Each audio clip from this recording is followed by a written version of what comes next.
Mientras Hitler consolidaba su dictadura en Alemania, el mundo demostraba una capacidad extraordinaria para ignorar lo que tenía delante. No fue la ingenuidad lo que permitió el ascenso del nazismo. Fue la fatiga, la deuda, el miedo y, en algunos casos, la simpatía ideológica. Las democracias occidentales construyeron su política exterior sobre una sola premisa: que cualquier cosa era preferible a otra guerra. Francia había perdido 1,4 millones de soldados en la Primera Guerra Mundial. Casi no había familia francesa sin un muerto o un mutilado. La proporción de bajas francesas respecto a su población total fue devastadora. En algunos pueblos del norte, los hombres de una generación completa habían desaparecido. Esta herida colectiva no se cerró en 20 años.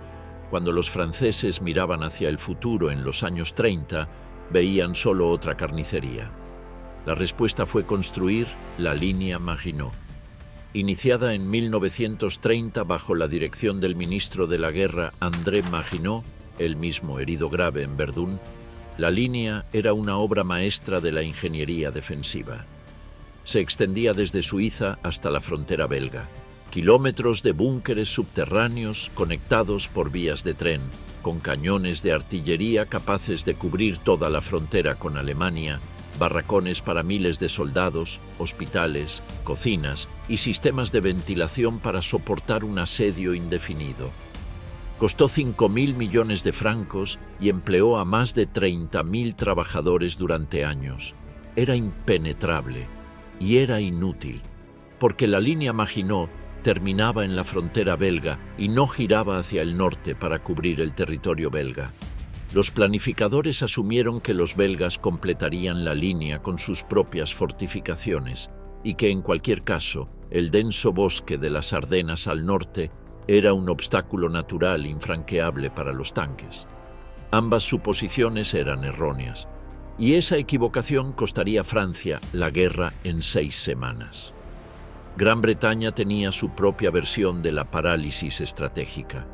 Los gobiernos de Ramsay MacDonald, Stanley Baldwin y finalmente Neville Chamberlain tomaron decisiones de política exterior bajo la presión de una opinión pública aterrorizada por la idea de otra guerra.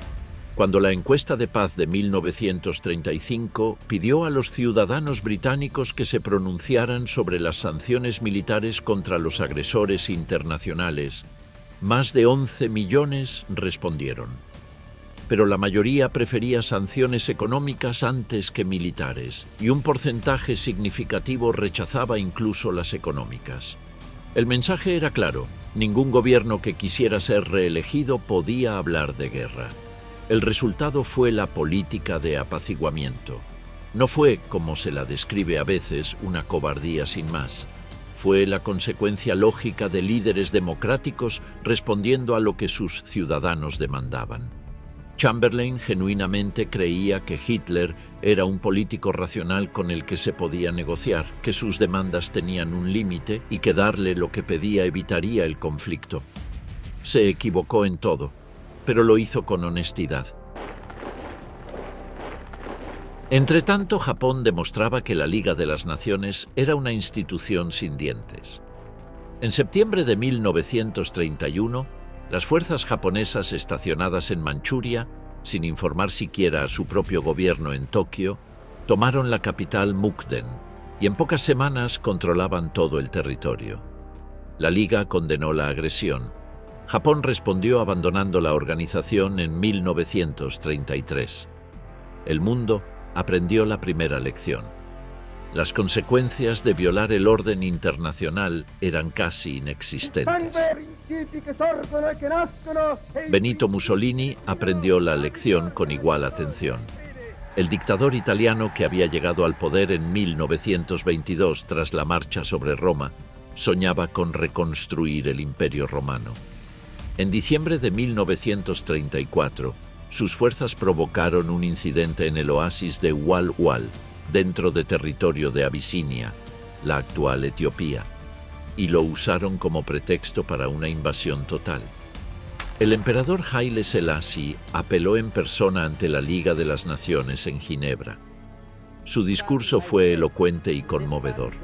La Liga impuso sanciones económicas a Italia, pero las excluyó deliberadamente del petróleo, porque eso podría haber paralizado realmente la maquinaria de guerra italiana, y ni Gran Bretaña ni Francia tenían estómago para una intervención militar. En mayo de 1936, Abisinia había caído. El ejército italiano, con total superioridad aérea y sin vacilación en el uso de bombas de gas, prohibidas desde Versalles como crimen contra la humanidad, había aplastado a fuerzas armadas que usaban lanzas y rifles del siglo XIX. La derrota del último reino africano independiente fue una humillación para el sistema de seguridad colectiva. La Liga había fracasado en su prueba más importante. Hitler observaba todo esto con atención clínica. Cada acción sin consecuencias era una confirmación de su tesis. Las democracias occidentales eran demasiado débiles, demasiado divididas y demasiado aterrorizadas por el recuerdo de la Gran Guerra para resistir la presión. La reocupación de la Renania alemana en marzo de 1936, prohibida explícitamente por Versalles, era el ejemplo perfecto. Hitler envió 3 batallones de tropas al territorio desmilitarizado. Sus propios generales le advirtieron que si Francia reaccionaba militarmente, tendrían que retirarse inmediatamente. Años después, el propio Hitler reconoció que las 48 horas posteriores a esa decisión fueron las más tensas de su vida. Francia y Gran Bretaña protestaron diplomáticamente y no hicieron nada más.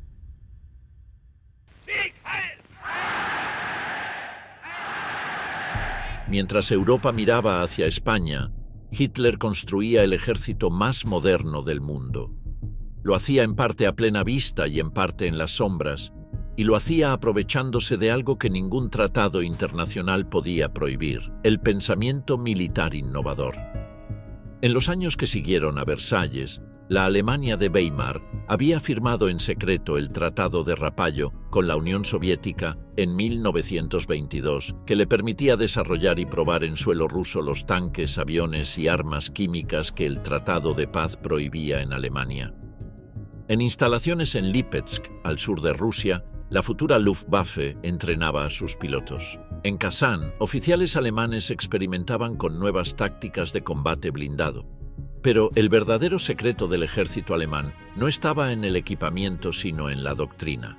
Heinz Guderian, entonces un joven oficial de comunicaciones, leyó con devoción las obras de los teóricos militares británicos Basil Liddell Hart y el coronel John Fuller.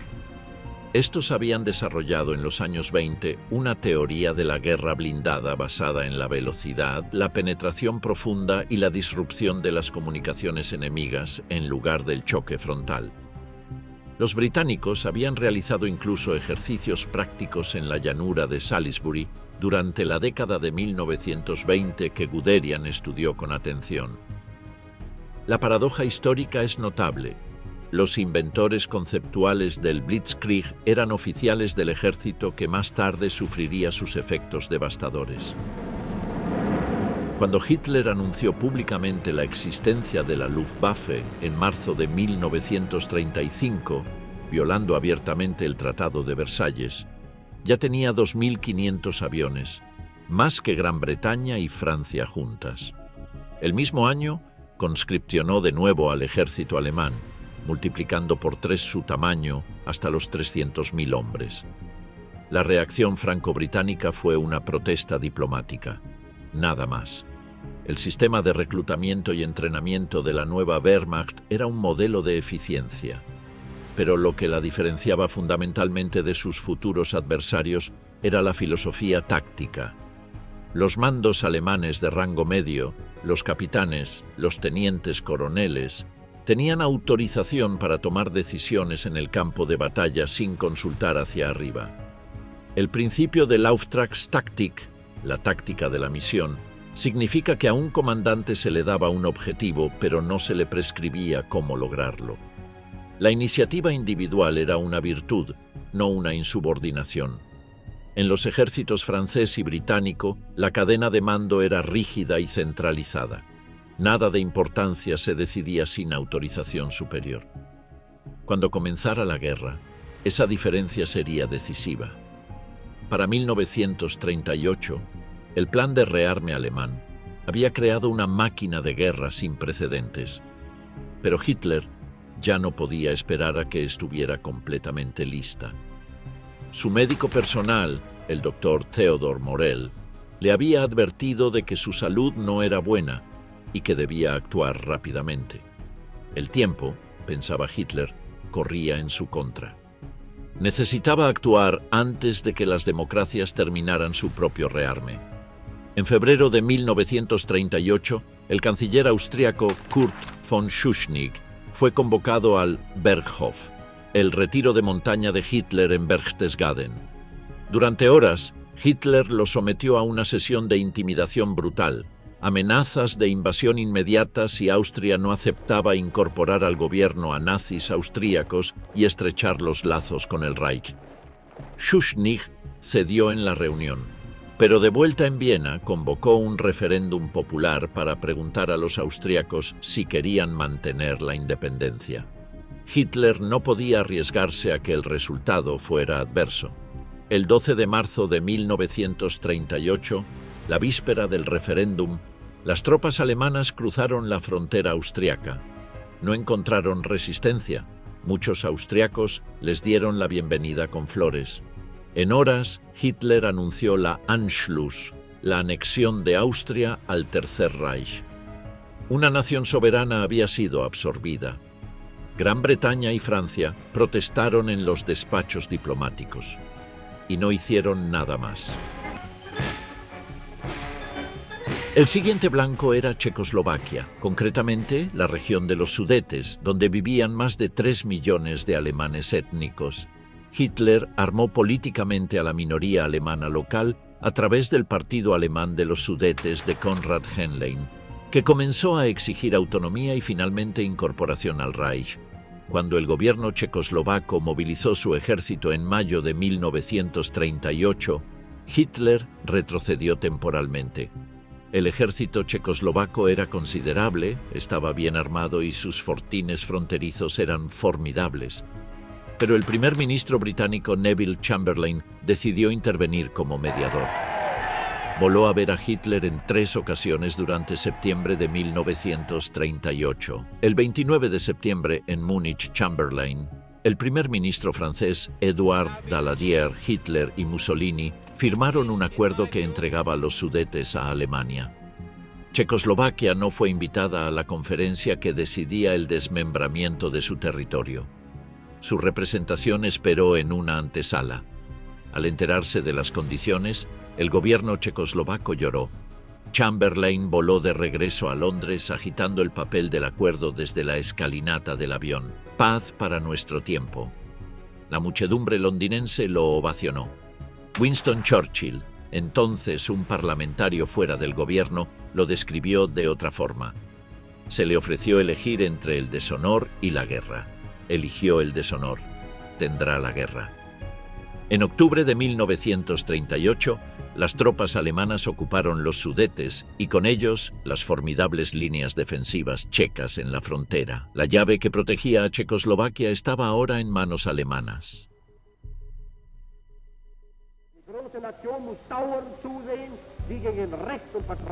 Hitler había prometido en Múnich que los Sudetes eran su última exigencia territorial en Europa. Era una mentira que ni él mismo se molestó en mantener durante 6 meses. En marzo de 1939 convocó al presidente checoslovaco Emil Hácha a Berlín. Hácha era un anciano con problemas cardíacos. Fue sometido a una sesión de intimidación de horas en la que Hitler y el mariscal de campo Göring le amenazaron con bombardear Praga si no aceptaba poner su país bajo la protección del Reich. Hácha se desmayó. Fue reanimado con una inyección del doctor Morell y firmó. El 15 de marzo de 1939, las tropas alemanas marcharon sobre Praga en una mañana nevada. Por primera vez, Hitler había anexionado territorio con población no germana. Ya no era el líder de una causa nacionalista alemana, era un conquistador. Gran Bretaña y Francia protestaron. El embajador alemán en Londres fue convocado al Foreign Office, y en las capitales de media Europa, los gobiernos empezaron a hacer cálculos aterradores sobre cuánto tiempo les quedaba. Polonia era la próxima. Hitler exigió la devolución del puerto libre de Danzig, mayoritariamente alemán pero bajo administración de la Liga de las Naciones, y el derecho de paso a través del corredor polaco, la franja de territorio que separaba el resto de Alemania de la Prusia Oriental. Los polacos rechazaron ambas demandas. El mariscal Edward Śmigły-Ritz había recibido promesas formales de ayuda militar tanto de Gran Bretaña como de Francia si Alemania atacaba. Las dos democracias, finalmente conscientes de que el apaciguamiento había fracasado, declararon a finales de marzo de 1939 que garantizarían la independencia polaca. Hitler escuchó las garantías y no las tomó en serio. Tenía un argumento más fuerte que cualquier promesa diplomática: el pacto Molotov-Ribbentrop. El 23 de agosto de 1939, el mundo se despertó con la noticia de que la Alemania nazi y la Unión Soviética, teóricamente enemigos mortales, los dos sistemas que se habían enfrentado por el alma de Europa en España, habían firmado un pacto de no agresión. El protocolo secreto del acuerdo era aún más explosivo. Polonia sería dividida entre los dos países y Stalin recibiría manos libres para ocupar Estonia, Letonia y Lituania. El razonamiento de Stalin era una apuesta desesperada. Convencido de que Gran Bretaña y Francia no tenían intención real de resistir a Hitler, prefería obtener tiempo y territorio antes de que el conflicto alcanzara las fronteras soviéticas. El razonamiento de Hitler era más directo. Sin el peligro de una guerra en dos frentes, podía aplastar Polonia sin riesgo de que los soviéticos intervinieran por el este. La madrugada del 1 de septiembre de 1939, antes del amanecer, soldados alemanes disfrazados de polacos atacaron una estación de radio alemana en Gleiwitz, junto a la frontera, y dejaron atrás cadáveres de prisioneros de campos de concentración vestidos con uniformes polacos. Fue una farsa grotesca como pretexto de guerra. A las 8 de la mañana, los primeros tanques alemanes cruzaban la frontera. 2 días después, el 3 de septiembre, Gran Bretaña y Francia declararon la guerra a Alemania. Habían cumplido su promesa, pero ya era demasiado tarde para Polonia.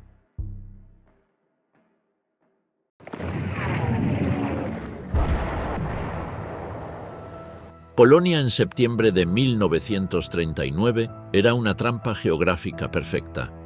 Tras la toma alemana de Checoslovaquia, el país quedó rodeado por territorio hostil en 3 de sus 4 fronteras: Alemania al oeste y al norte, la Prusia Oriental al noreste y los recientes territorios checoslovacos al sur. Cuando los soviéticos cruzaran desde el este, sería una tenaza de 4 mandíbulas. El ejército polaco tenía 500.000 hombres y poseía valor militar. Sus soldados eran curtidos y sus oficiales competentes. Pero su organización táctica respondía a una concepción de la guerra que pertenecía al pasado. 11 brigadas de caballería, tanques dispersos entre las divisiones de infantería para apoyo y una doctrina defensiva que asumía que el frente podía mantenerse estático durante semanas mientras las reservas se movilizaban. Contra eso, Alemania alineó 6 divisiones Panzer y 4 divisiones ligeras, 2.400 tanques en total, diseñadas para trabajar como unidades independientes de ruptura profunda, no como apoyo de la infantería. El concepto del Blitzkrieg era deceptivamente simple: concentrar blindados y aviación en un punto concreto del frente, abrir una brecha y luego acelerar sin detenerse ante la resistencia, dejando atrás los puntos fuertes del enemigo para que la infantería los redujera. El objetivo no era destruir las posiciones enemigas una por una, sino cortar sus comunicaciones, rodear sus unidades y provocar el colapso del sistema nervioso central del ejército adversario antes de que pudiera reorganizarse. El grupo de ejércitos norte, bajo el general Fedor von Bock, Lanzó 2 empujes desde el nordeste de Alemania y la Prusia Oriental. El Grupo de Ejército Sur, bajo el general Gerd von Rundstedt, lanzó otros 2 desde Silesia y Eslovaquia. Los 4 brazos de la tenaza convergían en Varsovia y Brest-Litovsk. Era una maniobra de envolvimiento clásica, pero ejecutada a una velocidad que el modelo de guerra anterior hacía imposible. La aviación polaca fue prácticamente destruida en los 2 primeros días, no porque los aviones estuvieran en tierra, se habían dispersado preventivamente a aeródromos secundarios, sino porque los ataques alemanes suprimieron los aeródromos principales de suministro y logística, imposibilitando las operaciones sostenidas. Sin cobertura aérea, las columnas de infantería y caballería polacas quedaron expuestas a los bombardeos en picado del Junkers Ju-87 Stuka, el avión que más contribuyó a crear la leyenda del Blitzkrieg, con sus sirenas instaladas en el tren de aterrizaje, diseñadas deliberadamente para producir un sonido de terror psicológico. El 8 de septiembre, menos de una semana después del inicio de las operaciones, los Panzer alemanes habían alcanzado los suburbios exteriores de Varsovia. El 17 de septiembre, el día en que los Panzers exteriores se cerraron en Brest-Litovsk, las tropas soviéticas cruzaron la frontera oriental de Polonia en cumplimiento del protocolo secreto del pacto Molotov-Ribbentrop. La pinza se completaba. El gobierno polaco huyó al exterior. Varsovia resistió. Sus defensores rechazaron los ultimátums alemanes. Entonces la maquinaria de guerra alemana se volvió sobre la ciudad con su fuerza completa. Bombardeos aéreos sostenidos, artillería pesada, ataques de infantería desde 3 lados. Hitler siguió el avance desde un tren especial apodado América, moviéndose con sus ejércitos. El 27 de septiembre, Varsovia capituló. Al día siguiente, Polonia fue repartida según los términos del pacto nazi-soviético. Lo que siguió a la conquista reveló la naturaleza real del régimen nazi. Los Einsatzgruppen, escuadrones especiales de las SS, siguieron de cerca al ejército con una misión específica: eliminar a cualquier persona que pudiera representar resistencia futura. Intelectuales, sacerdotes, oficiales, judíos. En las primeras semanas, decenas de miles de personas fueron ejecutadas en bosques y campos. La mayoría de los judíos fueron forzados a guetos en las ciudades principales, donde serían sometidos a un régimen de hambre deliberada. Para muchos, era el anticipo de algo peor aún. Más de 50.000 soldados polacos escaparon y llegaron finalmente a Francia, donde el general Władysław Sikorski organizó un gobierno en el exilio. Los polacos continuarían combatiendo, en el aire con la Royal Air Force, en tierra con los ejércitos aliados y en el mar con la Marina Real Británica. Su contribución a la victoria final sería más significativa de lo que la historia popular ha reconocido. Gran Bretaña y Francia habían declarado la guerra, pero mientras Polonia agonizaba, no hicieron prácticamente nada para ayudarla.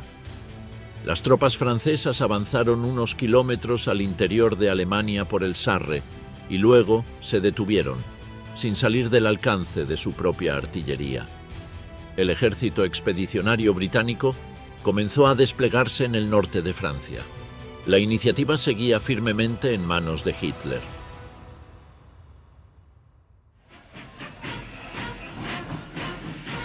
Durante los meses de invierno de 1939 y 1940, la guerra en el frente occidental fue tan inmóvil que un periodista estadounidense la llamó Funny War, la guerra de pega.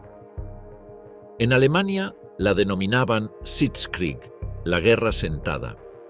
Ambos ejércitos se observaban a lo largo de cientos de kilómetros de frontera sin que ninguno se moviera. Los soldados franceses en la línea Maginot jugaban a las cartas. Los británicos en Flandes se entrenaban en el frío y Hitler preparaba su próximo movimiento. Pero en el Atlántico, la guerra no era de pega. Desde el primer día, el almirante Karl Dönitz comandante de la flota de submarinos alemana, lanzó todo lo que tenía contra las rutas de abastecimiento británicas. Dönitz era un visionario de la guerra submarina que había calculado que necesitaba 300 submarinos oceánicos para cortar el suministro marítimo de Gran Bretaña. Tenía 38, pero los usó con precisión brutal.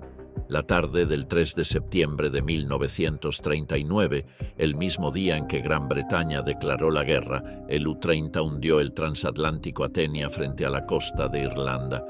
El comandante Fritz Julius Lemp creyó que era un crucero auxiliar armado. Eran las 19:40 horas. El barco llevaba 1.103 pasajeros, muchos de ellos canadienses y estadounidenses que huían de Europa. 112 personas murieron, incluyendo 28 ciudadanos estadounidenses. El incidente recordó dolorosamente al hundimiento del Lusitania en 1915 y volvió a tensar las relaciones entre Berlín y Washington. La Armada Real Británica era incomparablemente superior a la alemana en número. 12 acorazados contra ninguno, 5 portaaviones contra ninguno, más de 60 cruceros contra 12. Pero esta superioridad era en gran medida irrelevante contra la amenaza submarina. Lo que importaba eran los destructores y corbetas de escolta, y Gran Bretaña tenía muy pocos.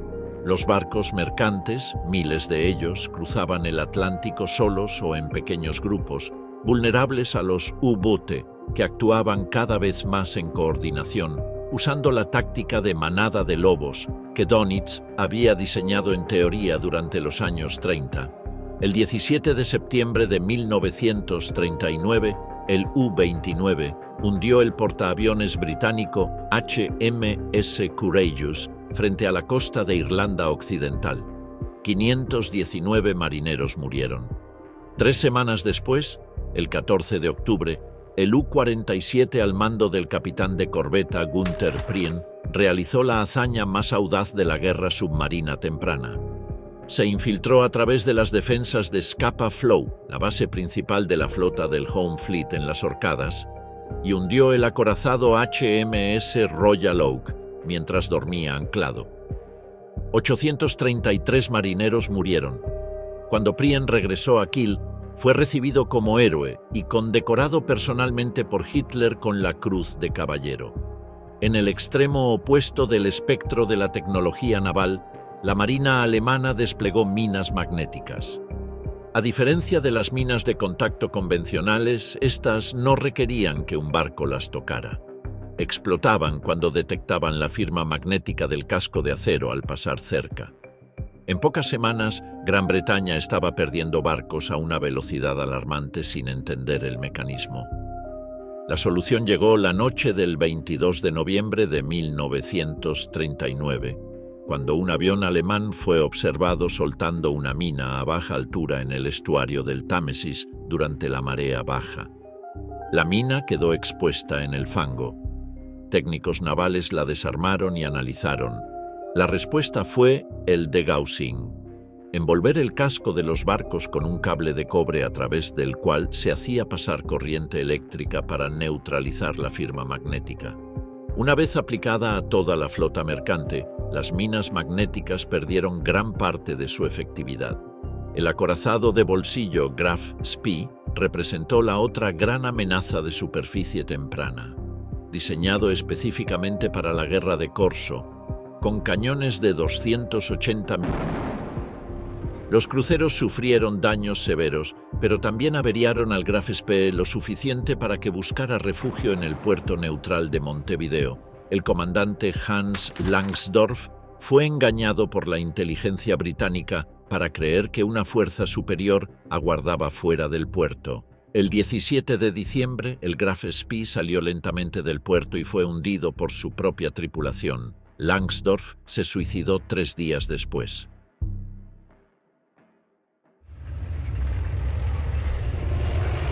Mientras la guerra en el Atlántico se endurecía, Hitler preparaba sus próximos movimientos con la tranquilidad de quien sabe que el tiempo juega a su favor. En noviembre de 1939, la Unión Soviética había invadido Finlandia y la heroica resistencia finlandesa, bajo el mando del mariscal Carl Gustav Mannerheim, veterano de la Primera Guerra Mundial, había demostrado al mundo las profundas debilidades del Ejército Rojo tras las purgas de Stalin. Finlandia, vastamente superada en número pero utilizando tácticas de guerrilla en la nieve y el bosque profundo, infligió pérdidas devastadoras a las columnas soviéticas mal dirigidas. Pero la renovada ofensiva soviética de febrero de 1940 rompió finalmente la línea Mannerheim, y Finlandia se vio obligada a ceder territorio en marzo. Para Hitler, Escandinavia tenía un valor estratégico preciso: el mineral de hierro sueco, esencial para la industria de guerra alemana, era transportado en invierno a través del puerto noruego de Narvik cuando el Báltico se helaba. Si los aliados ocupaban Noruega, ese suministro vital quedaba cortado. Hitler ordenó preparar la invasión de Noruega y Dinamarca simultáneamente. El 9 de abril de 1940, las tropas alemanas desembarcaron en 5 puertos noruegos: Oslo, Kristiansand, Bergen, Trondheim y Narvik. Al mismo tiempo, la primera división de paracaidistas alemana, unidad recién formada, tomó los aeródromos de Stavanger y Oslo. Dinamarca fue ocupada en menos de 24 horas. Su ejército apenas tuvo tiempo de reaccionar. En Noruega, la resistencia fue más prolongada, pero la Luftwaffe tenía control total del aire y las ciudades clave cayeron en días. Los aliados respondieron con un desembarco en Narvik que logró recapturar el puerto el 28 de mayo. Pero cuando la catástrofe en Francia hizo imperativa la retirada, la pequeña victoria noruega fue abandonada 6 semanas después. Hitler se convenció de que los aliados usarían Noruega como base para operaciones futuras y mantuvo durante toda la guerra 250.000 soldados allí, tropas que habrían podido ser cruciales en otros frentes.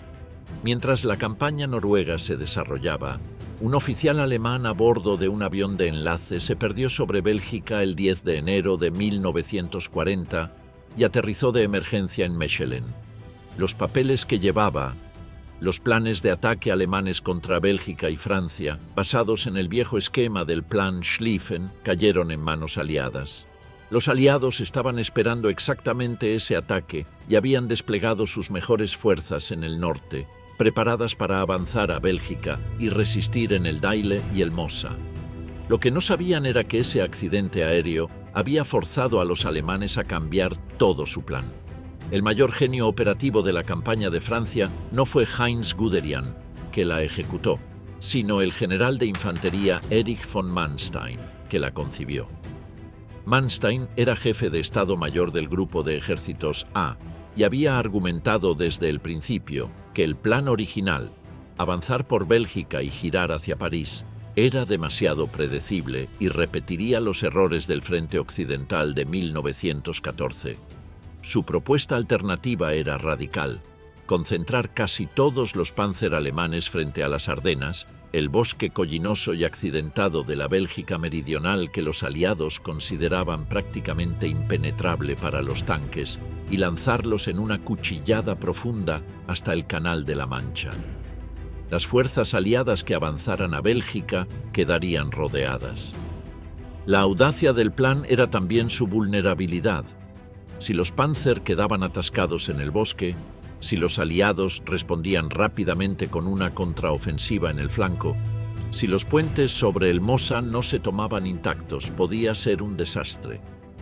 Los generales alemanes en privado estaban aterrorizados, pero Hitler, que tenía instintos tácticos genuinos aunque estratégicamente errático, amó la idea desde el momento en que Manstein se la presentó en una reunión el 17 de febrero de 1940. Las fuerzas alemanas fueron reordenadas sin que los aliados lo detectaran. El grupo de ejércitos B del general von Bock recibió fuerzas suficientes para un ataque convincente a Bélgica y los Países Bajos que atraería hacia el norte todas las reservas aliadas disponibles. El grupo de ejércitos A del general von Rundstedt, con 7 divisiones Panzer, incluyendo el 19º Cuerpo Panzer de Guderian, esperaba frente a las Ardenas. El anzuelo estaba cebado, la trampa preparada.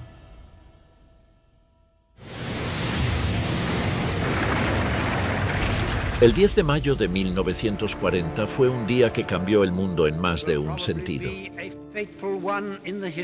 En Londres, Neville Chamberlain dimitió como primer ministro tras perder el apoyo parlamentario a raíz de la campaña noruega. Su sucesor era Winston Churchill, un hombre que llevaba años advirtiendo sobre Hitler y cuyas advertencias habían sido sistemáticamente ignoradas.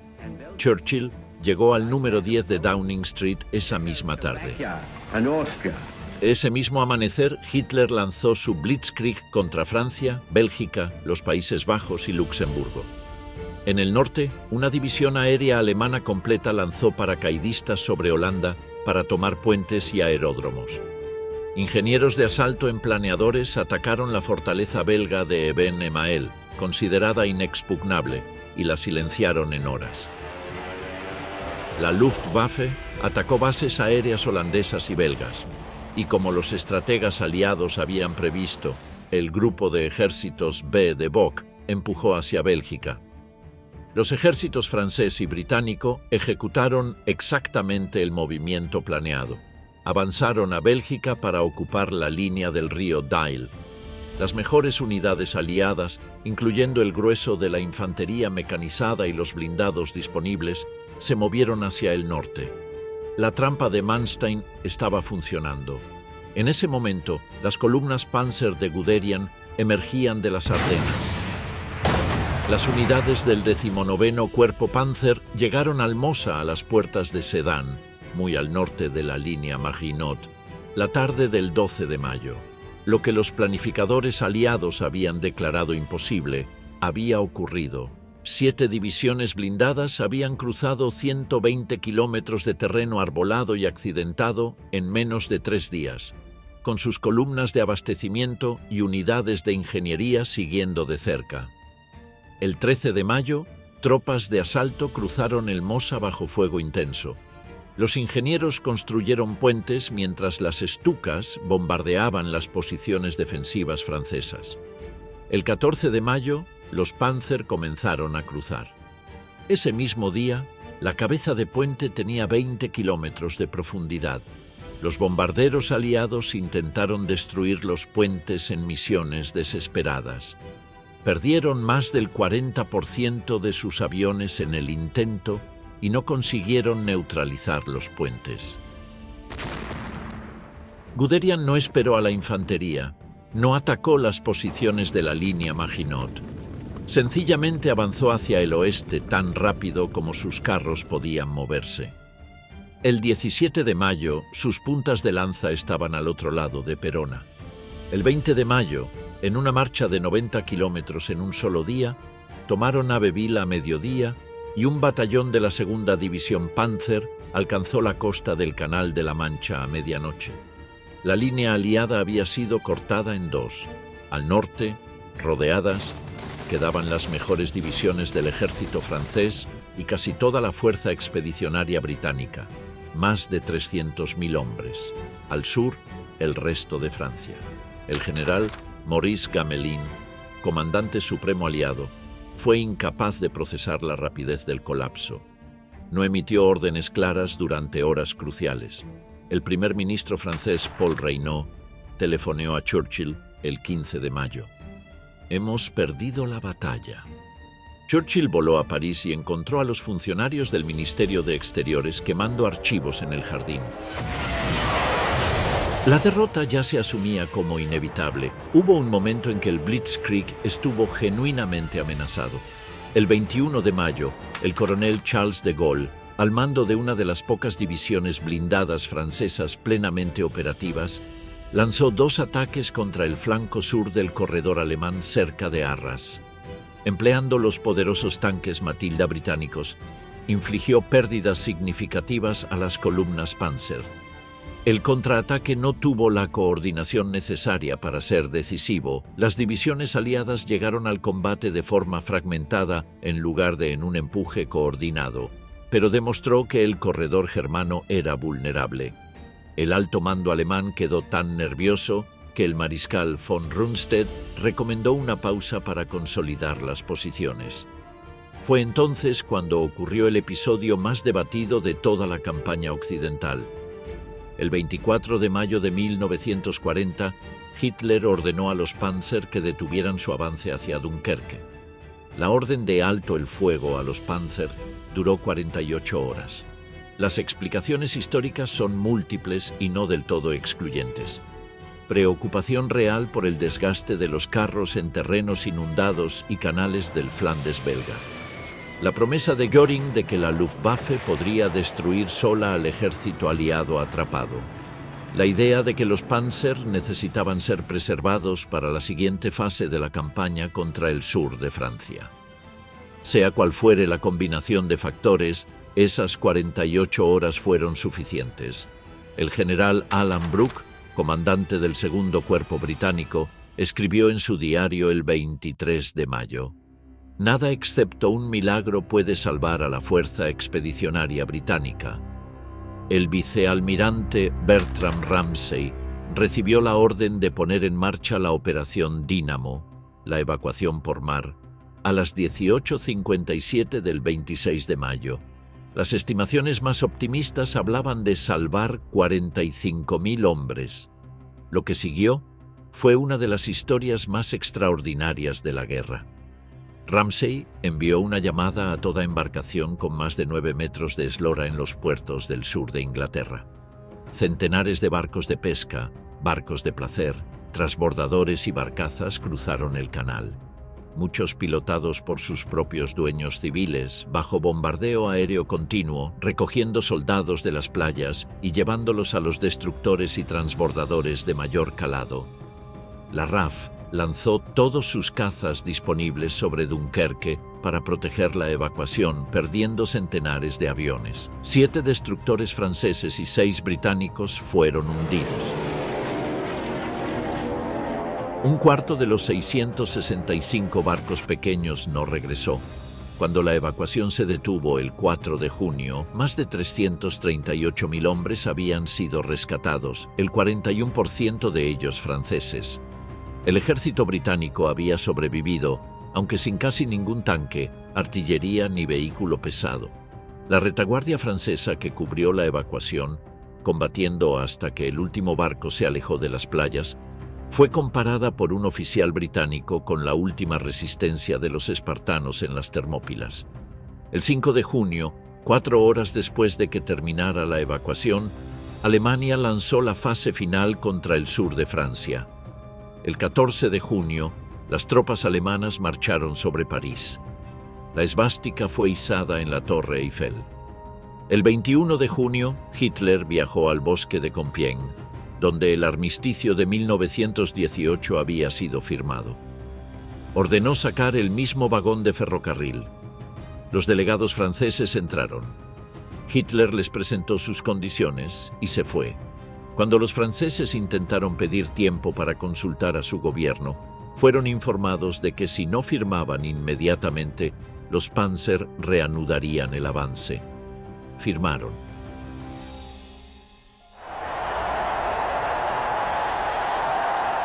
El 22 de junio de 1940, Gran Bretaña estaba sola. No formalmente, el inmenso imperio británico, Canadá, Australia, Nueva Zelanda, Sudáfrica, India, había declarado la guerra a Alemania, pero sus recursos estaban a miles de kilómetros de distancia y tardarían meses en llegar en cantidad significativa.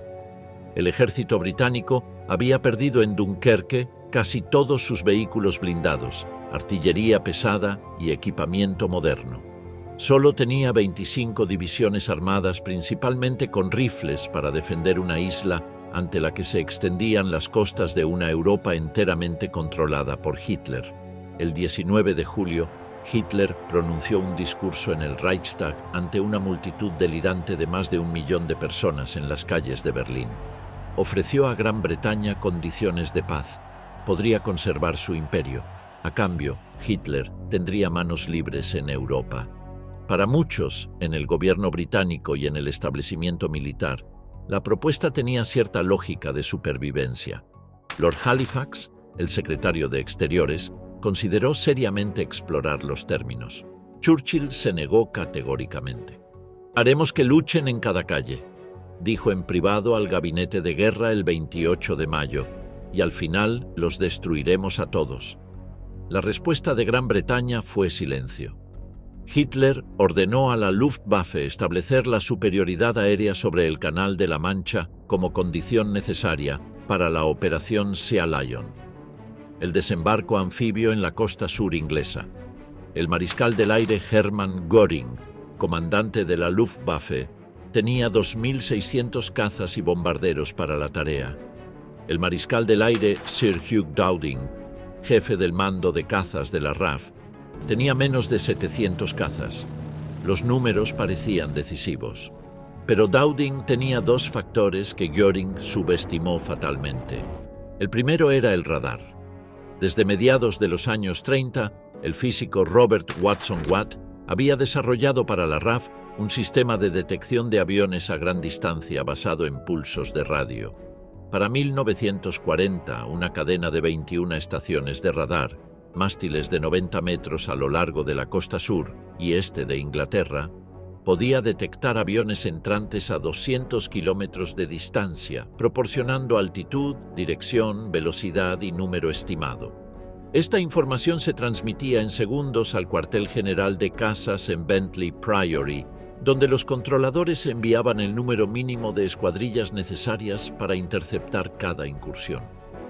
Dowding no tenía que mantener el aire a sus cazas continuamente. Podía esperar hasta saber exactamente a dónde ir.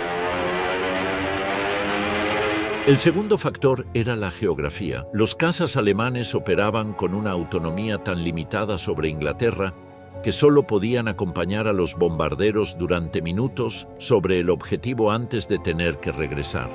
Los pilotos alemanes derribados sobre suelo inglés eran capturados. Los pilotos británicos derribados sobre Inglaterra podían regresar a volar al día siguiente. Göring eligió el 13 de agosto como Adlertag, Día del Águila, el inicio del asalto principal. Las ofensivas de los días previos habían dañado varias estaciones de radar en la costa sur, pero Göring decidió no continuar atacándolas. Creía que el radar era un sistema de detección primitivo, con escaso valor táctico. Fue el primero de sus errores capitales. Durante las 2 semanas que siguieron al Adlertag, la batalla fue de una intensidad despiadada. Algunos pilotos de la RAF volaron 7 misiones de combate en un solo día. Dowding rotaba escuadrillas para proporcionar descanso, pero nunca tenía suficientes. Muchos pilotos eran enviados al combate con apenas 10 horas de vuelo en el modelo. La Luftwaffe también sufría. Sus pilotos, acostumbrados a victorias rápidas en Polonia y Francia, encontraban que los cazas británicos siempre parecían estar esperándoles. La falta de información sobre el sistema de radar alemán resultó demoledora para su planificación. Hacia mediados de agosto, la RAF estaba cerca de su límite. Los aeródromos en el sureste de Inglaterra habían sido dañados repetidamente. El sistema de control y comunicaciones se resentía. Las pérdidas en pilotos eran insostenibles. Si Göring hubiera continuado con su estrategia de atacar los aeródromos y la infraestructura del radar durante 2 semanas más, la conclusión de la mayoría de los historiadores militares es que el mando de cazas habría colapsado. Entonces, la noche del 24 de agosto, una formación de bombarderos, Heinkel 111, perdió su rumbo y soltó sus bombas sobre el centro de Londres. Fue el primer ataque contra un objetivo no militar. Al día siguiente, Churchill ordenó un ataque de represalia sobre Berlín. 81 bombarderos de la RAF sobrevolaron la capital alemana en la noche del 25 al 26 de agosto. Los daños fueron mínimos, pero Hitler quedó furioso.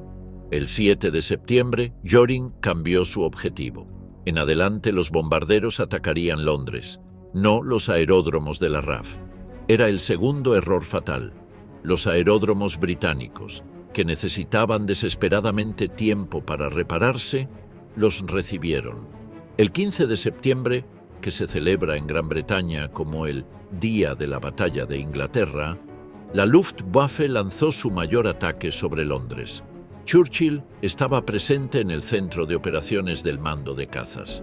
Cuando los controladores llamaron a los refuerzos de los grupos adyacentes, preguntó: ¿qué reservas tenemos? La respuesta fue: no hay ninguna. Pero la Luftwaffe había fallado en establecer la supremacía aérea. El 17 de septiembre, Hitler pospuso indefinidamente la operación Sea Lion. La batalla de Inglaterra no terminó, se fue apagando. Hasta noviembre de 1940, los bombarderos alemanes atacaron las ciudades británicas cada noche, el Blitz, matando más de 50.000 civiles. Coventry fue prácticamente destruida el 10 de noviembre. El último gran ataque sobre Londres se produjo la noche del 10 al 11 de mayo de 1941, pero Gran Bretaña no se rindió. Churchill formuló el epitafio de la batalla con exactitud matemática: nunca en el campo del conflicto humano fue tanto lo que tantos le debieron a tan pocos.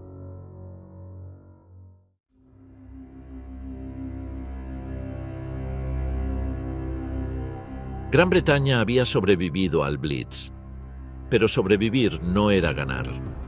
Para volver algún día a la ofensiva, Churchill necesitaba el único país con los recursos industriales y humanos capaces de cambiar el equilibrio fundamental de la guerra, los Estados Unidos. El problema era la opinión pública americana. En julio de 1940, una encuesta mostraba que solo el 8% de los ciudadanos estadounidenses estaba dispuesto a entrar en la guerra. El recuerdo de la Primera Guerra Mundial, 120.000 soldados muertos, un continente que volvió a desmoronarse en rivalidades a pesar de los 14 puntos de Wilson, había producido una profunda corriente aislacionista. El Congreso había aprobado una serie de leyes de neutralidad que prohibían la venta de armas a países en guerra. El presidente Franklin Delano Roosevelt comprendía que el isolacionismo era estratégicamente suicida a largo plazo, pero era un pragmático que sabía hasta dónde podía empujar a la opinión pública. Comenzó a mover piezas con cuidado. En septiembre de 1940, anunció un acuerdo por el que Estados Unidos transferiría 50 destructores de la Primera Guerra Mundial a Gran Bretaña, a cambio de arrendamientos de 99 años en bases navales en Terranova y el Caribe. Era técnicamente una infracción de la neutralidad, pero políticamente la presentó como una operación comercial. En noviembre de 1940, Roosevelt ganó las elecciones presidenciales con 27 millones de votos frente a los 22 millones del republicano aislacionista Wendell Willkie. El mandato era claro. En enero de 1941, introdujo en el Congreso la Ley de Préstamo y Arriendo. Estados Unidos suministraría armas y material de guerra a Gran Bretaña y China, y potencialmente a cualquier país cuya defensa fuera vital para la seguridad americana, y el pago podría deferirse. Roosevelt lo explicó con una metáfora doméstica: si el vecino tiene un incendio y me pide prestada la manguera, no le pido dinero, se la presto y me la devuelve cuando se haya apagado el fuego. La ley fue aprobada en marzo de 1941. Para Gran Bretaña fue una bocanada de aire. Aviones, tanques, camiones, alimentos y materias primas comenzaron a cruzar el Atlántico en cantidades crecientes. Roosevelt amplió la zona de patrulla naval americana hasta Groenlandia y en julio envió marines estadounidenses a relevar a la guarnición británica en Islandia, negando a los submarinos alemanes los puertos islandeses como bases. La Marina americana comenzaba a escoltar convoyes en el Atlántico Occidental. Los choques con los U-Boote eran inevitables. El 4 de septiembre de 1941, el USS Greer fue atacado por un submarino alemán, que lo había confundido por la presencia de un avión británico. El 17 de octubre, el USS Kearney fue torpedeado mientras escoltaba un convoy cerca de Islandia. 11 marineros murieron y el destructor regresó apenas a Reykjavik. El mes siguiente, el USS Reuben James fue hundido con 115 marineros a bordo. Hitler, que quería mantener a Estados Unidos fuera de la guerra por el momento, dio órdenes a sus submarinistas de evitar atacar barcos americanos cuando fuera posible. Pero en el mar de noche, durante una persecución de convoy, la identificación era difícil. La guerra en el Atlántico era la más larga de todo el conflicto. Duró de septiembre de 1939 a mayo de 1945 y fue, en cierto sentido, la más decisiva. Si Dönitz hubiera tenido sus 300 submarinos en 1939 en lugar de sus 38, es posible que hubiera cortado los suministros británicos antes de que el apoyo americano llegara. Como Churchill escribió en sus memorias, la única cosa que me mantuvo en vela de verdad durante la guerra fue el peligro del submarino.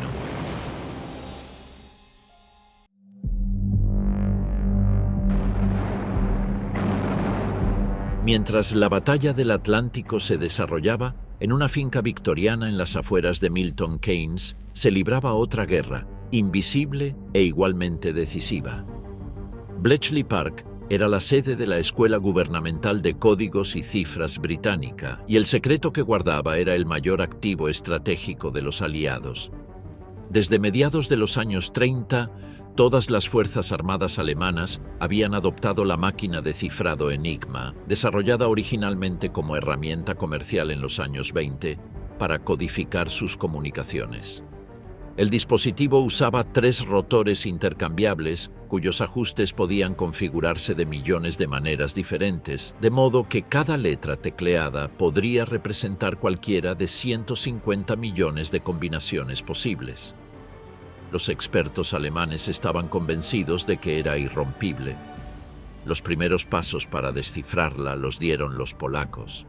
Un equipo de matemáticos del Biuro Cyfrow, la oficina de cifrado polaca, formado por Marian Rejewski, Jerzy Rosicki y Henryk Zygalski, comenzó a trabajar sobre Enigma a principios de los años 30, con la ayuda de documentos obtenidos por el servicio de inteligencia francés de un espía dentro del departamento de cifrado del ejército alemán, Hans Thilo Schmidt, que vendía información a los franceses por dinero. Los polacos lograron reconstruir el cableado interno de los rotores y construyeron sus propias réplicas de la máquina.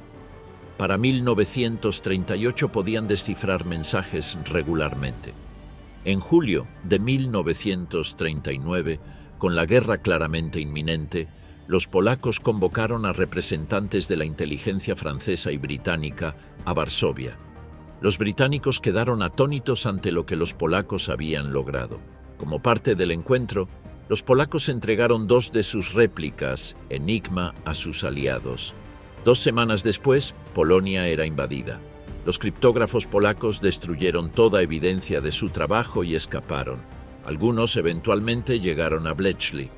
El comandante Alastair Denniston, jefe de Bletchley, reclutó un conjunto extraordinariamente heterodoxo de matemáticos, campeones de ajedrez y solucionadores de crucigramas. Entre ellos, Alan Turing, matemático de Cambridge, que en 1936 había descrito teóricamente el concepto de una máquina de computación universal. Turing utilizó sus ideas para diseñar las bombas, máquinas de descifrado electromecánicas basadas, pero mejoradas sobre las bombi polacas, que podían encontrar las configuraciones diarias de Enigma, probando permutaciones a una velocidad que el trabajo humano jamás hubiera alcanzado. La cadena de estaciones de escucha del servicio I capturaba los mensajes de radio alemanes, que eran transmitidos a Bletchley, donde las bombas corrían hasta encontrar la clave. Una vez descifrado, el mensaje era traducido, analizado y distribuido a los comandantes con la necesidad de conocerlo. Churchill llamó al producto de Bletchley su información ultrasecreta, que se convirtió en nombre en clave ultra, y fue tan celoso de su protección que insistió en que ninguna acción podía basarse en información ultra sin desarrollar previamente una historia de cobertura convincente que explicara de dónde provenía. Los alemanes no podían saber que Enigma había sido comprometida. El primer aviso dramático del valor de ultra vino el 8 de junio de 1940, cuando Bletchley descifró señales que mostraban que los cruceros de batalla alemanes Scharnhorst y Gneisenau se acercaban a la posición del portaaviones HMS Glorious, que cubría la retirada aliada de Noruega. La advertencia fue transmitida al almirantazgo, que no la pasó a la tripulación del Glorious, aún dudosa de la fiabilidad de la nueva fuente. El portaaviones fue interceptado y hundido con 1.519 hombres. La Marina Real aprendió la lección de la peor manera posible. En la batalla de Inglaterra, Ultra proporcionó a Dowding una imagen clara del orden de batalla de la Luftwaffe y de la estrategia adoptada por Göring, confirmando que su táctica de comprometer sus cazas en número mínimo necesario, en lugar de lanzarlos masivamente, era correcta. Cuando Göring comenzó a cambiar su estrategia de atacar aeródromos a atacar Londres, Dowding lo supo con anticipación. En el Atlántico, la captura de equipos Enigma de la Marina alemana, incluyendo los rotores obtenidos durante el raid de las Islas Lofoten en marzo de 1941, permitió a Bletchley descifrar con creciente regularidad las comunicaciones entre los U-Boote y el cuartel general de Donitz. Los convoyes podían ser desviados de las posiciones de los submarinos con suficiente antelación para evitarlos. Se calcula que Ultra acortó la guerra al menos 2 años.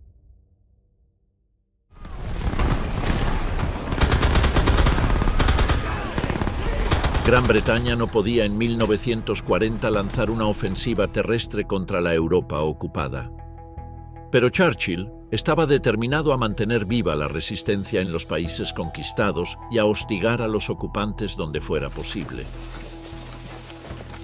Incluso mientras los últimos soldados eran evacuados de Dunkerque, ya había dado instrucciones a sus jefes de Estado Mayor para crear fuerzas de asalto anfibio.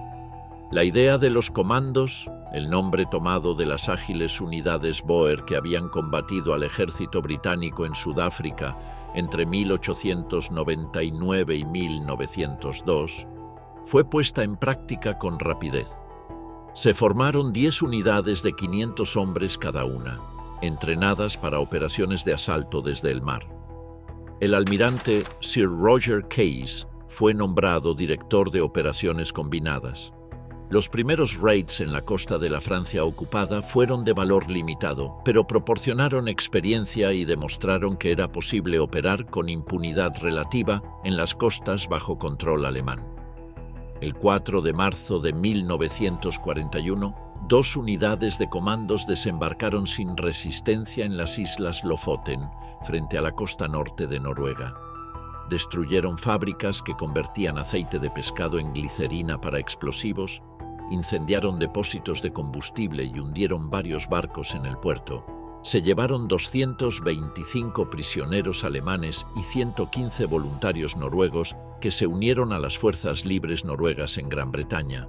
Pero el resultado más valioso del raid fue uno que no pudo hacerse público: la captura de los rotores de repuesto de una máquina Enigma de la Marina alemana a bordo del armador auxiliar apresado en el puerto, que resultó de valor incalculable para los criptógrafos de Bletchley Park. En diciembre de 1941, un raid más ambicioso en el puerto noruego de Boksoy involucró combates intensos contra la guarnición alemana. Los comandos destruyeron varias instalaciones industriales y hundieron 8 barcos. Las operaciones convencieron a Hitler de que los británicos intentarían eventualmente reocupar Noruega, razón por la que mantuvo 250.000 soldados allí durante toda la guerra, tropas que podrían haber sido vitales en el frente oriental. En julio de 1940, Churchill creó la Dirección de Operaciones Especiales, SOE, con la instrucción de prender fuego a Europa. Su función era organizar, armar y coordinar los movimientos de resistencia en los países ocupados. La mayor parte de su actividad se concentró en Francia. Agentes entrenados en Gran Bretaña eran infiltrados en Francia en avión. Los pilotos de la RAF volaban Lysanders de despegue y aterrizaje corto en campos clandestinos identificados por comités de recepción o en barco. En tierra construían redes de resistencia, organizaban actos de sabotaje contra infraestructuras clave y preparaban fuerzas locales para apoyar el eventual desembarco aliado. El trabajo era extraordinariamente peligroso. La Gestapo y el SD, el servicio de inteligencia de las SS, empleaban equipos de radiogoniometría para localizar transmisores clandestinos. Agentes dobles infiltraban las redes. El sistema de contraespionaje alemán se volvió cada vez más sofisticado. Muchos agentes del PSOE fueron capturados, torturados y ejecutados. Su expectativa de vida media una vez en el campo era de unos pocos meses, pero mantuvieron viva la llama de la resistencia en miles de comunidades a lo largo de la Europa ocupada, y cuando los aliados finalmente desembarcaron, las redes que habían construido resultaron de valor inestimable. La BBC era otra arma. Transmitía noticias en todos los idiomas de los países ocupados. Los nazis penaban la escucha con la muerte, pero millones de europeos sintonizaban a escondidas. Los mensajes personales transmitidos tras el informativo de las 9 de la noche eran código para los grupos de resistencia. Frases aparentemente absurdas. El tío Héctor limpia sus zapatos. Las naranjas de Sevilla son dulces. Tenían significados precisos para quienes habían sido entrenados para interpretarlas.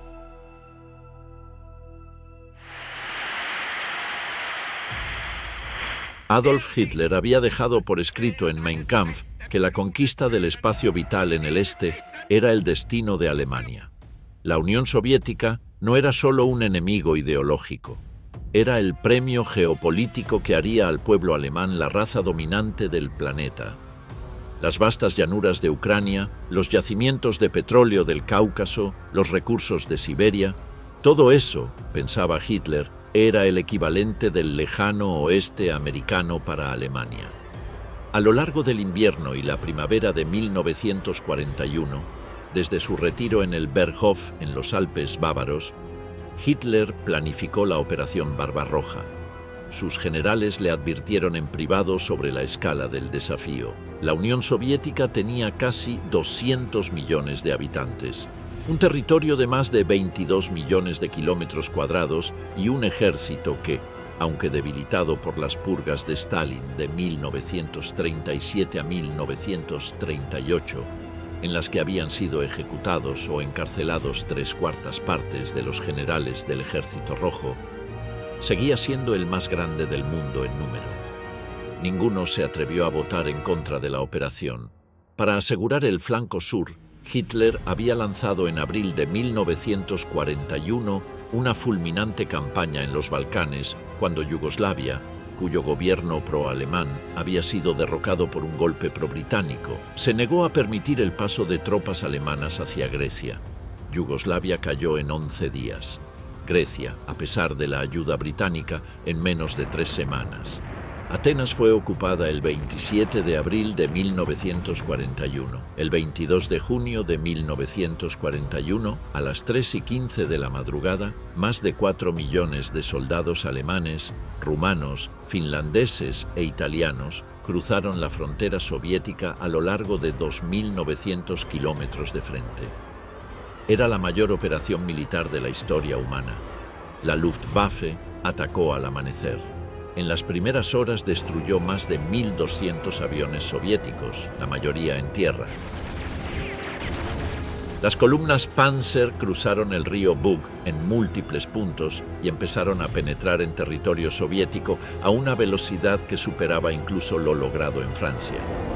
El ejército soviético, paralizado por décadas de terror y por la negativa obsesiva de Stalin a aceptar las señales de advertencia, el dictador había recibido docenas de informes de inteligencia sobre la inminencia del ataque y los había ignorado todos, convencido de que eran provocaciones británicas para arrastrarle a la guerra. Respondió con desorganización total.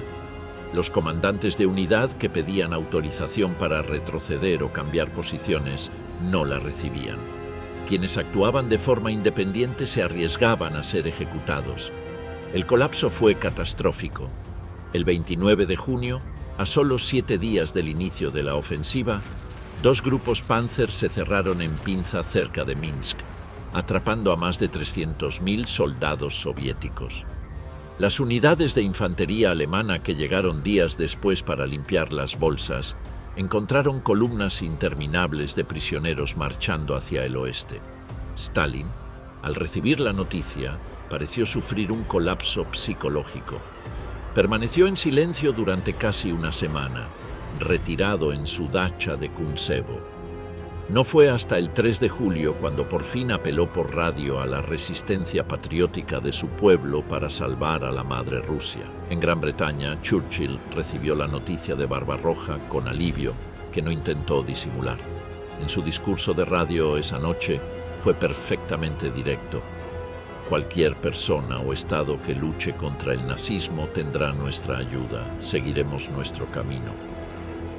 La postura ideológica del comunismo le importaba menos que el hecho de que ahora tenía un aliado masivo.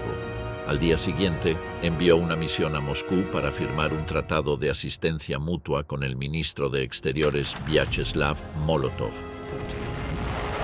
El Blitzkrieg continuó con una velocidad que hacía difícil seguirle el paso. Smolensk, a 400 kilómetros de Moscú, cayó en julio.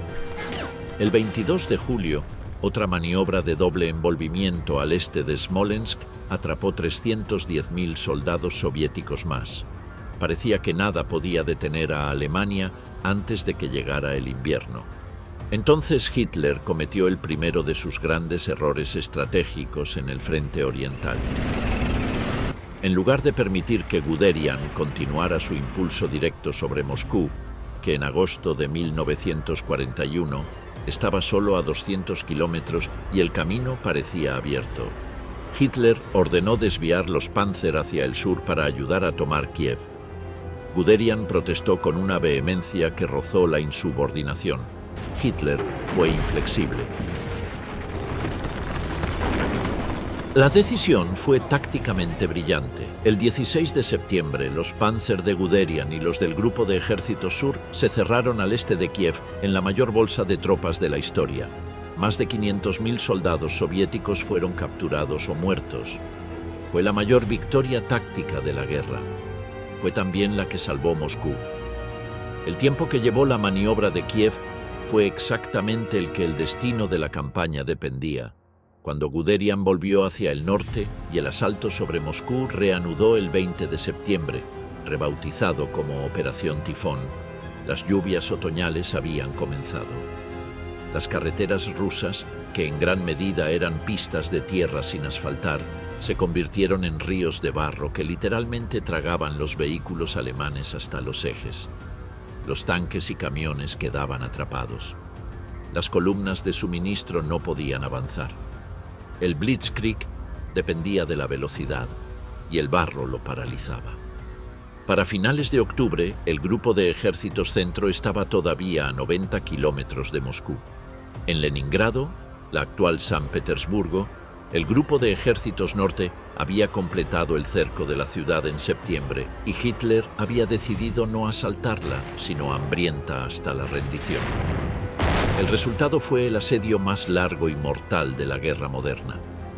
En noviembre morían más de 11.000 personas al mes de hambre y frío, con temperaturas que caían hasta los 30 grados bajo cero.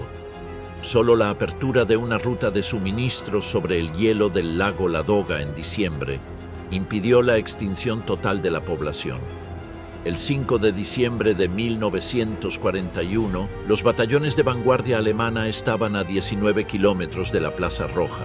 Algunos informes de reconocimiento afirmaban que podían ver los destellos dorados de las cúpulas del Kremlin. Esa noche, la temperatura cayó de golpe hasta 35 bajo cero. Los motores de los tanques dejaron de arrancar. Las armas se encasquillaban. Los soldados alemanes, que llevaban uniformes de verano porque el Estado Mayor había previsto que la campaña estaría terminada antes del otoño, sufrían congelaciones masivas. El 5 de diciembre, los alemanes suspendieron el ataque y al amanecer del mismo día, el Ejército Rojo atacó. Stalin había recibido en noviembre un mensaje de su principal espía en Japón, Richard Sorge, el más eficaz agente de inteligencia de la Segunda Guerra Mundial. confirmando que Japón no atacaría Siberia. Inmediatamente, más de 30 divisiones perfectamente equipadas y entrenadas para el combate invernal comenzaron a moverse en tren desde Siberia hasta los frentes del oeste. El 5 de diciembre, más de 500.000 de hombres frescos estaban en posición alrededor de Moscú. El contraataque soviético fue devastador. Columnas de T-34 emergieron de la nieve en la oscuridad. Los soldados alemanes, que creían haber derrotado definitivamente a sus adversarios, fueron golpeados por un enemigo que en teoría debería haber estado en las últimas. El 19 de diciembre, Hitler destituyó a su comandante en jefe supremo, el Feldmariscal Walter von Brauchitsch, y asumió el mando directo del ejército. Guderian fue cesado. 35 generales más fueron relevados. Hitler emitió la orden de que no habría más retiradas. Los soldados lucharían y, si era necesario, morirían donde estaban. La orden funcionó para detener el colapso, pero representaba el principio del fin de la estrategia de guerra dinámica alemana. El Blitzkrieg requería flexibilidad táctica. La doctrina de no retroceder nunca la eliminaba. Alemania había fallado en conquistar la Unión Soviética antes del invierno, y la Unión Soviética no iba a rendirse.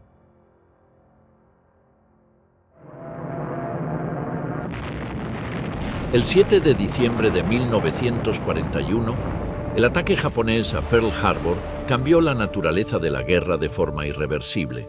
Hitler, en un acto de una imprudencia estratégica que sus propios generales no podían comprender, declaró la guerra a los Estados Unidos 4 días después, el 11 de diciembre, sin ninguna consulta con su Estado Mayor y sin que ningún tratado le obligara a ello.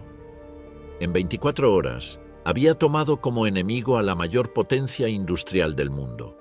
La decisión reflejaba la lógica interna del pensamiento de Hitler. Creía que Estados Unidos entraría de todas formas en la guerra tarde o temprano. Prefería hacerlo en sus términos.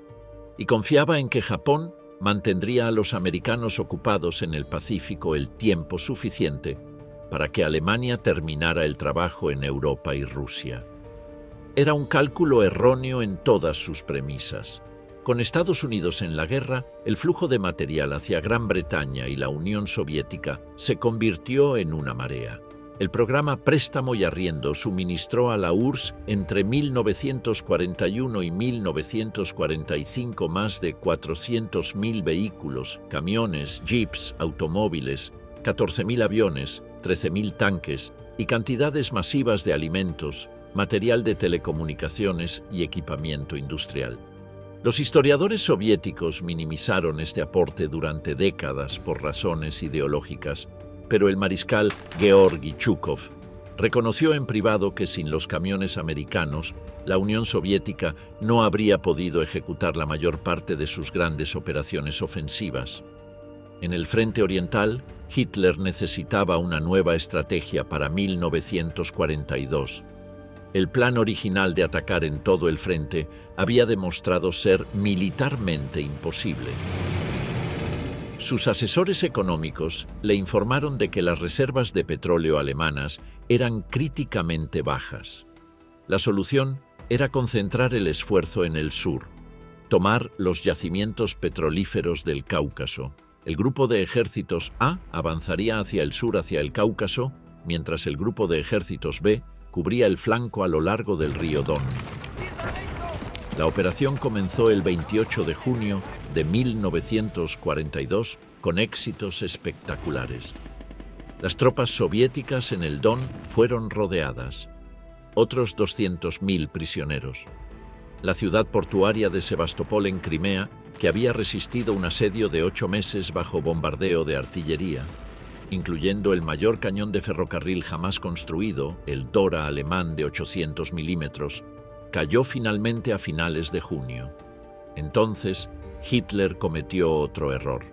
Mientras el grupo de ejércitos B avanzaba por el Don, el Führer ordenó impulsivamente que tomara también Stalingrado, una ciudad industrial sobre el Volga sin valor estratégico inmediato, pero cuyo nombre era simbólicamente intolerable para Hitler porque era el nombre de su enemigo personal.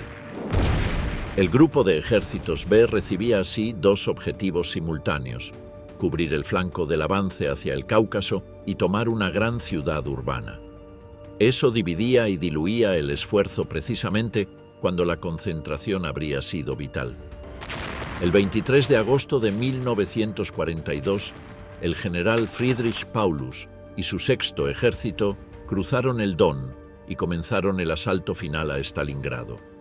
Un empuje panzer alcanzó el río Volga al norte de la ciudad. Parecía que el asalto sería rápido, pero los defensores soviéticos, bajo el mando del general Vasily Chuikov y con las instrucciones explícitas de Stalin de que la ciudad no sería evacuada, transformaron Stalingrado en el infierno que haría imposible el Blitzkrieg.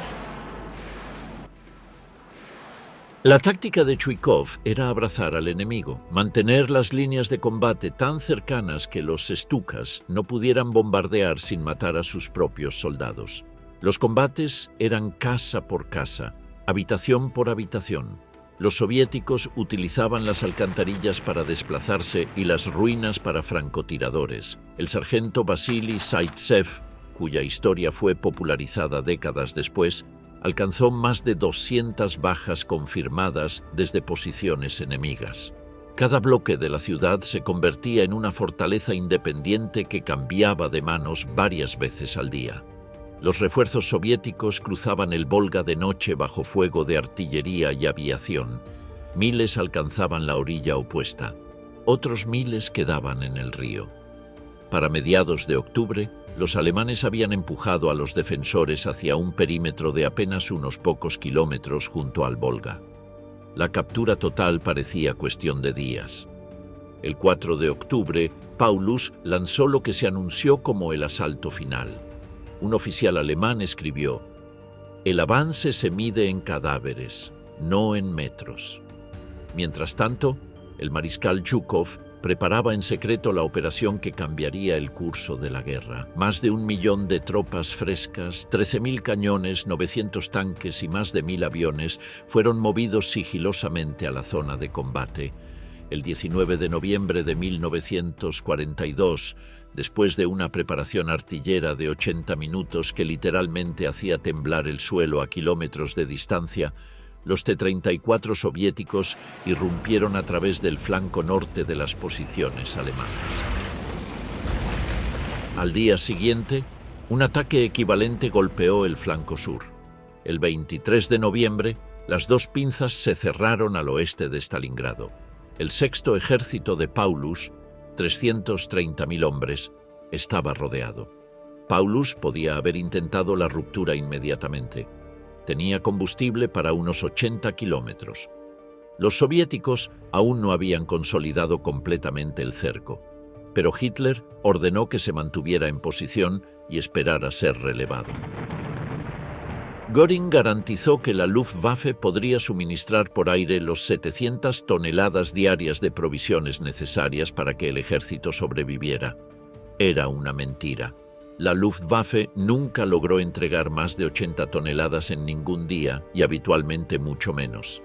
La flota de aviones de transporte era insuficiente, los aeródromos de destino estaban bajo fuego constante y la aviación soviética controlaba cada vez más el espacio aéreo. El feldmariscal Erich von Manstein, el mejor comandante operativo alemán, lanzó la Operación Tormenta de Invierno el 12 de diciembre de 1942, un intento de los Panzer para romper el cerco soviético y abrir un corredor hasta Paulus. Durante 2 días el avance fue prometedor.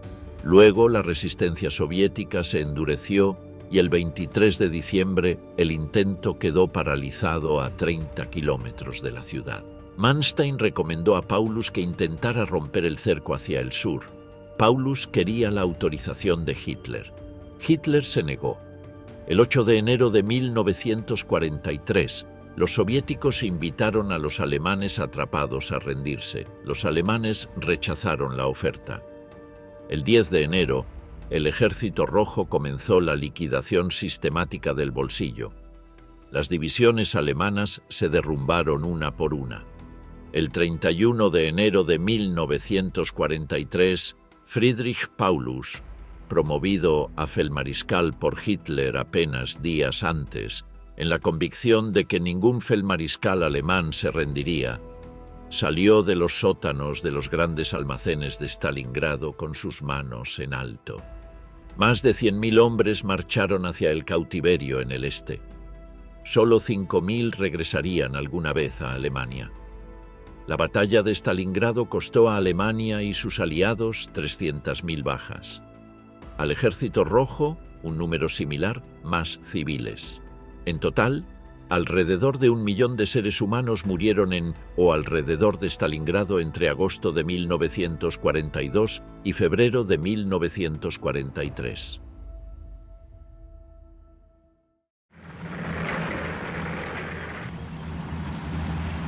La victoria soviética en Stalingrado abrió una contraofensiva de invierno que en semanas recuperó tanto Kursk como Kharkov. Pero en marzo de 1943, Manstein lanzó un brillante contraataque que recapturó Kharkov y estabilizó el frente. El resultado fue que el mapa del frente oriental quedó con un gran saliente soviético centrado en Kursk, que penetraba profundamente dentro de las líneas alemanas. Un bulge de unos 200 kilómetros de ancho por 150 de profundidad, tentadoramente expuesto. Hitler decidió que sería el punto de la gran ofensiva de verano de 1943. La operación se llamó Ciudadela. Los dos flancos del saliente serían atacados simultáneamente. El grupo de ejércitos centro desde el norte y el grupo de ejércitos sur desde el sur. Si los dos pincers se cerraban, quedarían atrapadas 8 ejércitos soviéticos. Sería el mayor golpe desde Stalingrado, y esta vez los alemanes tendrían un arma secreta. El Tiger I, de 55 toneladas, era un tanque formidable. Su cañón de 88 milímetros podía destruir cualquier tanque soviético a más de 2 kilómetros, y su blindaje frontal era prácticamente impenetrable para los cañones del T-34. El Panther, más ligero a 43 toneladas, tenía también un cañón de 75 milímetros de alta velocidad capaz de perforar el blindaje del T-34. Ambos eran tecnológicamente superiores al tanque soviético estándar. Hitler insistió en esperar hasta que suficiente cantidad de estas máquinas estuviera disponible, retrasando el inicio de la operación hasta julio. Esas semanas de espera resultaron fatales. El mariscal Zhukov había adivinado el plan. Poco después, recibió confirmación de un agente soviético dentro del alto mando alemán. Los soviéticos construyeron alrededor del saliente de Kursk la red defensiva más elaborada de toda la guerra. 8 líneas sucesivas de trincheras, campos de minas de una densidad sin precedentes, hasta 4.000 minas por kilómetro de frente en algunos sectores. Antitanques en posiciones escalonadas y enormes reservas de artillería registradas contra los carriles más probables de avance de los Panzer. Se movilizaron más de 1,3 millones de soldados soviéticos, 3.600 tanques y más de 2.000 aviones para la defensa del saliente. El 5 de julio de 1943, cuando los comandantes alemanes ordenaron el inicio del ataque, los observadores soviéticos llevaban horas monitorizando los preparativos. A las 2:20 de la madrugada, antes de que comenzara el asalto alemán, el Ejército Rojo lanzó un masivo bombardeo de contrabatería que golpeó las posiciones de concentración alemanas durante 40 minutos. Aún así, al amanecer, los Panzer avanzaron. Los resultados fueron desastrosos. En el norte, el ejército del centro ganó apenas 10 kilómetros en una semana con pérdidas de 25.000 hombres y más de 200 tanques. En el sur, el avance fue algo mejor, una cuña de 40 kilómetros de profundidad, pero a costa de 10.000 muertos y 350 tanques destruidos. El 12 de julio, Zhukov lanzó sus reservas blindadas. 900 tanques cargaron contra el flanco del saliente alemán cerca de Prokhorovka, en lo que se convirtió en la mayor batalla de tanques de la historia de la guerra, casi 2.000 vehículos involucrados en un espacio de apenas 10 kilómetros cuadrados. Los T-34 penetraron en las formaciones alemanas y abrieron fuego a bocajarro para anular la ventaja del alcance superior de los Panzer. Al final de un único día de combate brutal, los alemanes habían perdido otros 350 tanques y retrocedían. El 23 de julio, todo el terreno ganado había sido recuperado por los soviéticos. La Operación Ciudadela había costado a Alemania al menos 50.000 bajas y más de 700 tanques. Nunca más lanzaría el ejército alemán una gran ofensiva estratégica en el frente oriental. La iniciativa había pasado definitivamente al Ejército Rojo. ¿Cuánto le faltó? La respuesta a la pregunta que abre este relato no es simple. Alemania estuvo extremadamente cerca de conquistar Europa en al menos 4 momentos específicos, cada uno de los cuales, de haberse resuelto de forma diferente, podría haber cambiado el resultado final. El primero fue Dunkerque. Si Hitler no hubiera ordenado detener los Panzer en mayo de 1940, si Guderian y Rundstedt hubieran continuado el avance y destruido a la fuerza expedicionaria británica en las playas, Gran Bretaña habría perdido su único ejército terrestre.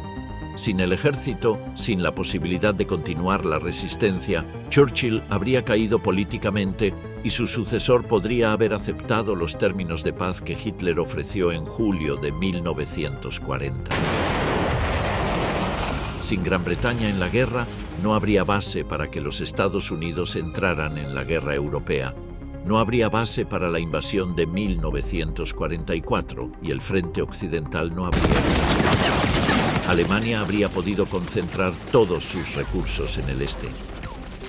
El segundo momento fue la batalla de Inglaterra.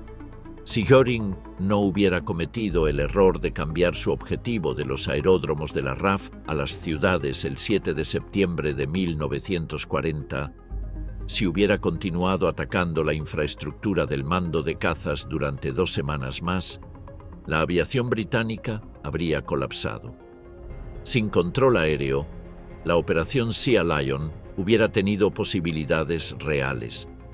Una Gran Bretaña ocupada o forzada a la rendición habría transformado radicalmente el equilibrio global de la guerra. El tercer momento crítico fue el verano de 1941. Si Hitler no hubiera ordenado a Guderian girar al sur en agosto de 1941 para tomar Kiev, si hubiera permitido el impulso directo sobre Moscú mientras el buen tiempo lo permitía, es posible que la capital soviética hubiera caído antes de que llegara el invierno. El efecto psicológico y político de la caída de Moscú es difícil de evaluar. Stalin tenía planes de gobierno de emergencia en los Urales, y la Unión Soviética había sobrevivido al traslado de su capital en condiciones históricamente desesperadas. Pero la pérdida del principal nudo ferroviario y de distribución del país, el símbolo de la resistencia soviética, habría creado una crisis de enormes proporciones. Tal vez irresuelta. Tal vez, simplemente, la guerra se habría prolongado otro año. El cuarto y definitivo momento fue el invierno soviético de diciembre de 1941. Si los alemanes hubieran llegado a Moscú antes de que el barro y el hielo los detuvieran, si las divisiones siberianas de Zhukov hubieran llegado demasiado tarde para contraatacar, el resultado podría haber sido diferente, pero no ocurrió ninguna de esas cosas. Los grandes imperios se construyen sobre cadenas largas de decisiones correctas y adversidades superadas. Los de Hitler se construyeron sobre un número limitado de victorias brillantes, seguidas de errores estratégicos cada vez más graves. La demora en atacar Moscú, la declaración de guerra a Estados Unidos, la obsesión con Stalingrado, la inflexibilidad táctica que convirtió el Blitzkrieg en una maquinaria rígida incapaz de adaptarse al adversario más grande que jamás había encontrado. En el verano de 1945, cuando los soldados soviéticos plantaron la bandera roja sobre el Reichstag en ruinas y los ejércitos americanos y británicos avanzaban desde el oeste, la distancia entre lo que Hitler había conquistado y lo que había podido conservar era un cementerio de 70 millones de muertos. La historia de cuánto estuvo cerca de ganar es también, inevitablemente, la historia de por qué perdió.